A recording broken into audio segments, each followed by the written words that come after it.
আজ মুক্ত গণমাধ্যম দিবস। এই দিবসের মধ্যে মহেশখালীর মতো প্রত্যন্ত অঞ্চলে সাংবাদিকতা করতে গিয়ে যে সকল প্রতিবন্ধকতার সৃষ্টি হয় সেগুলো আপনি কিভাবে ফেস করেন এবং এসব ধন্যবাদ প্রিয় সহকর্মীদের। যদিও বা মুক্ত গণমাধ্যম দিবস, কিন্তু এখনো পর্যন্ত আমরা সাংবাদিকরা মুক্ত নই এবং আমাদেরকে এখনো পর্যন্ত বিভিন্ন জায়গায় বিভিন্ন বাধা বিপত্তির আমরা শিকার হই। বিশেষ করে দ্বীপাঞ্চল মহেশখালীতে আমরা সরকারকে মহেশখালীর যে অসঙ্গতিগুলো রয়েছে সেগুলো আমরা দেখিয়ে দিই, ধরিয়ে দিই এবং পাশাপাশি বিভিন্ন সন্ত্রাসী কার্যক্রম বা বিভিন্ন রাষ্ট্রদ্রোহী বিষয়গুলো আমরা তুলে আনি।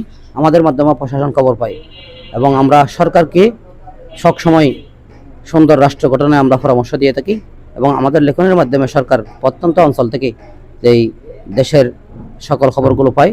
কিন্তু আমাদের সংবাদকর্মীরা বিভিন্ন সময় সংবাদ সংগ্রহ করতে গিয়ে অনেক সময় অনেক জায়গায় আমরা নির্যাতিত হচ্ছি, নিপীড়িত হচ্ছি, হামলা শিকার হচ্ছি। প্রশাসন বা সংশ্লিষ্ট কর্তৃপক্ষের পক্ষ থেকে আমরা যথাযথ সহায়তা পাই না। মুক্ত গণমাধ্যম দিবসে আমরা চাইব আমরা স্বাধীনভাবে যাতে কাজ করতে পারি, সরকার যাতে সংশ্লিষ্ট কর্তৃপক্ষ যাতে আমাদের সেই বিষয়গুলি নজরে রাখেন। ধন্যবাদ।